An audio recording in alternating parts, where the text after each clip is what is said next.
Welcome, beautiful soul. You're listening to the Boss Body Podcast, where we empower busy women in midlife, menopause, and beyond with the tools they need to release weight, physical, mental, and emotional, to create the vibrant, healthy life they deserve. If you're successful in so many areas of your life, but you struggle to give yourself the same love and care you offer everyone else, you've found your community. I'm your host, Sarah Haas, women's weight release and body love coach, and I'm here to help you age radiantly, feel good in your body, and live a joyful, energized life now and for decades to come. Are you somebody who struggles with constant cravings for sugary treats, or maybe it's those other empty carbs, something salty and crunchy, and you're constantly feeling like you're out of control? Maybe that's late at night after dinner when the house has gotten quiet, or mid-afternoon when your energy starts to crash. Or maybe it's when you first get home from work and you're absolutely starving and you feel like you could just eat everything in sight. And then it's showing up on your body as belly fat, low energy, maybe you're sluggish or have some brain fog, and constantly having that feeling like you are inflamed or bloated. If this sounds like you are in the right place, because today I am going to talk to you about the 4 hidden reasons women in midlife, menopause, and beyond crave sugar so much and what you can do about it. I'm so happy you're here. This is the Boss Body Podcast, and I'm Sarah Haas. For those of you who don't know me, I am a women's weight release and body love coach. I'm also a certified integrative nutrition health coach, a diabetes expert, personal trainer, yoga instructor, and I'm also a 50-something post-menopausal single mom of 2 and a proud, thriving breast cancer survivor. So if sugar has been your constant companion for a while, you are not alone.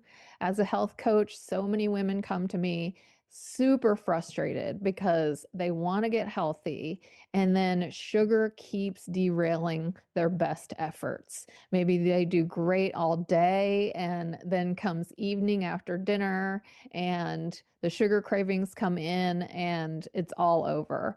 Or maybe they're doing great all week and then the weekend comes and they just lose control. This is so common. And then most women blame themselves. They feel like they should have more control, or they feel like they just have a lack of willpower. And then in comes that cycle of shame and blame and beating themselves up. But the truth is that sugar cravings can get even stronger when you're in midlife and menopause and beyond. And it has nothing to do with willpower.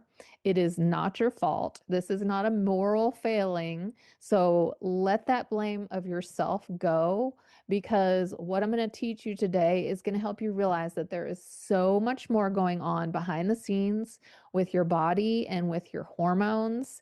And also, there are so many things you can do to get those cravings back down and take back control of your health and your life. Let's talk about the reasons that you crave sugar so much, especially when you're in menopause and beyond.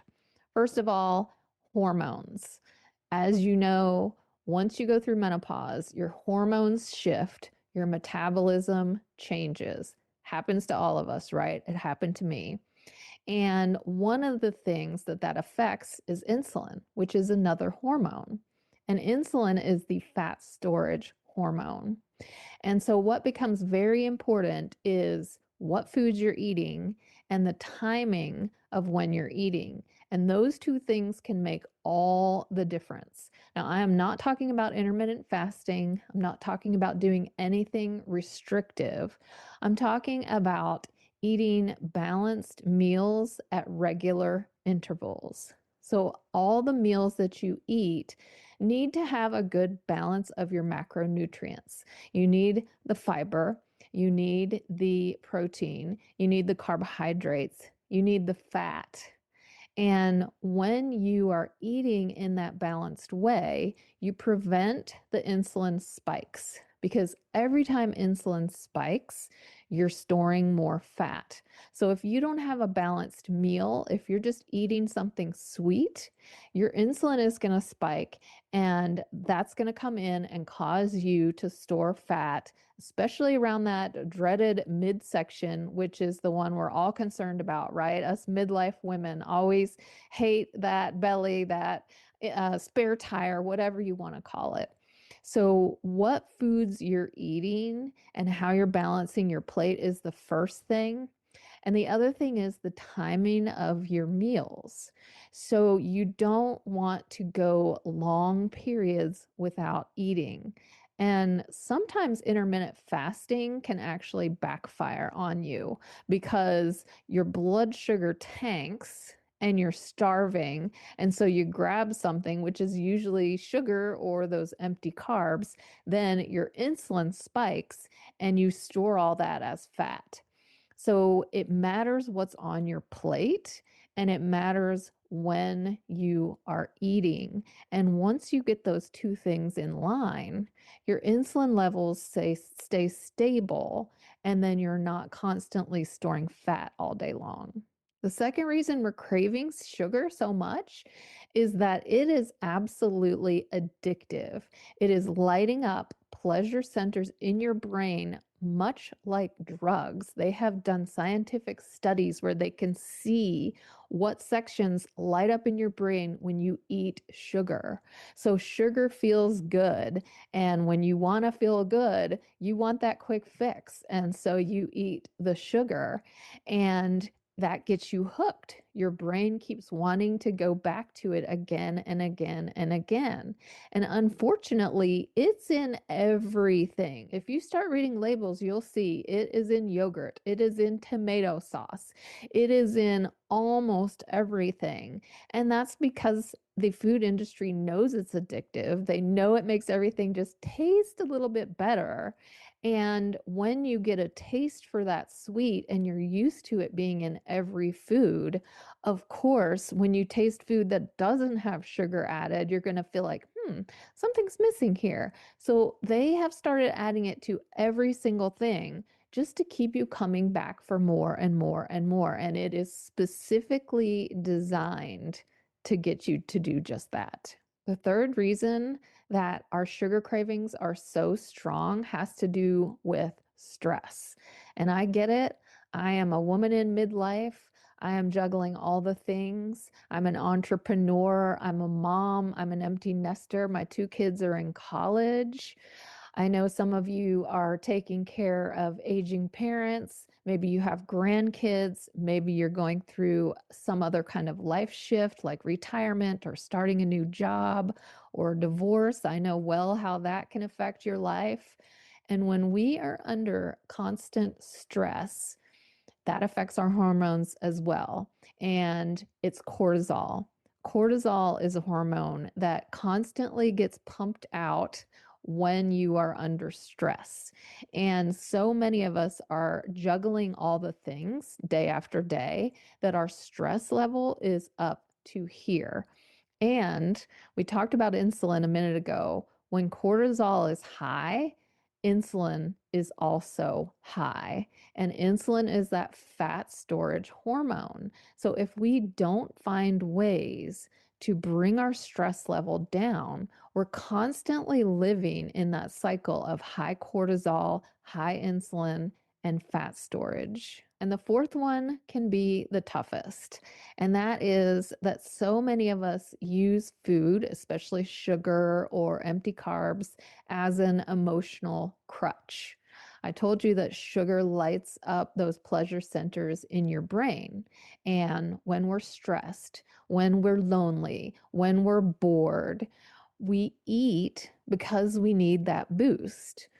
When you're at work all day and you're totally stressed out, food can calm you. Food helps you feel good. When you get home at night and you've had a bad day or you're feeling lonely or something is going on and you want that boost, a lot of times we turn to sugar. And sugar works, right? It gets the job done.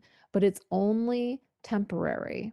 So once that boost goes away, of course, you're going back for more and more and more, and it becomes this never-ending cycle. You want to be healthy, but then you don't feel good for whatever emotional reason. You eat, you feel better for a minute, and then you feel worse again and probably start beating yourself up for eating sugar because you said you weren't going to, which only compounds the problem of feeling bad and just keeps you stuck in that cycle. So we have to start investigating what is going on, taking a look at how do we feel? What does your life look like? What is driving you to eat when you're not hungry? Because until you work out those underlying reasons, you're not going to be able to break that cycle. And it is not a failing on your part because, like I said, it is not about willpower. So there is so much going on under the surface, right? Your hormones have changed. Sugar's addictive. You're living under stress all day long.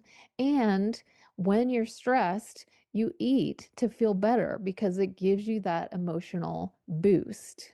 And this may all sound kind of tough to work out, but the good news is you can get to the bottom of it and you can stop craving sugar and you can meet your health goals and stop getting derailed by all these cravings. And I want to invite you to my free 5-day Break Up with Sugar Challenge, which is starting soon.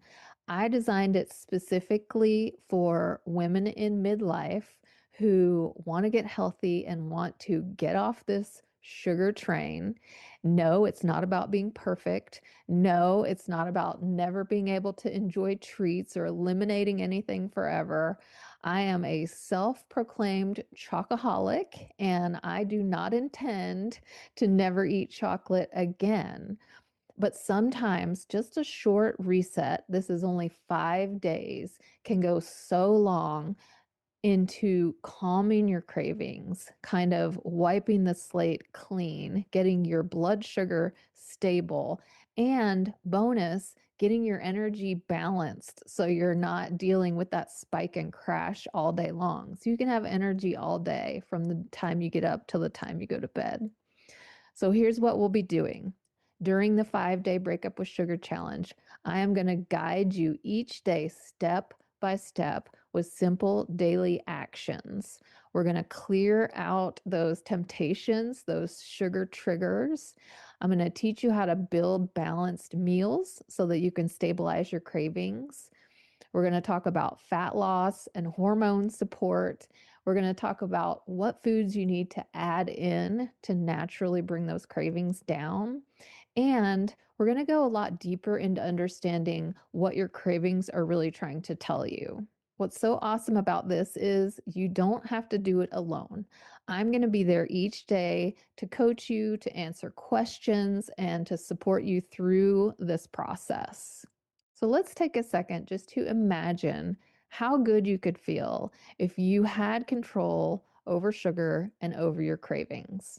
If you had amazing energy, if you got rid of that bloat, and if you started to trust yourself more around food and started to feel more confident in your body again. That's exactly what this 5-day challenge is for. It is completely free. All you have to do is click the link below, sign up, and you'll get access to all the details. Plus, I'm gifting you a free bonus. It's my guilt-free chocolate recipes ebook. And let me tell you, they are so delicious. They hit that sweet spot. So if you're tired of feeling like sugar and cravings are controlling you, this is your invitation to take your power back. We start soon, and I would love to support you. So I hope to see you inside. Thank you so much for being here. I'm honored that you've chosen to spend your time with me and allowed me to be part of your journey. In case you need to hear this, you are enough. You're smart enough. You're successful enough. You're beautiful enough. You're important enough. You are enough right now, just as you are. You were enough yesterday. You'll be enough tomorrow. If this episode resonated with you, I'd love for you to subscribe and share it with the amazing women in your life who could use a little extra love and support. Take care of yourself, and I'll see you next time.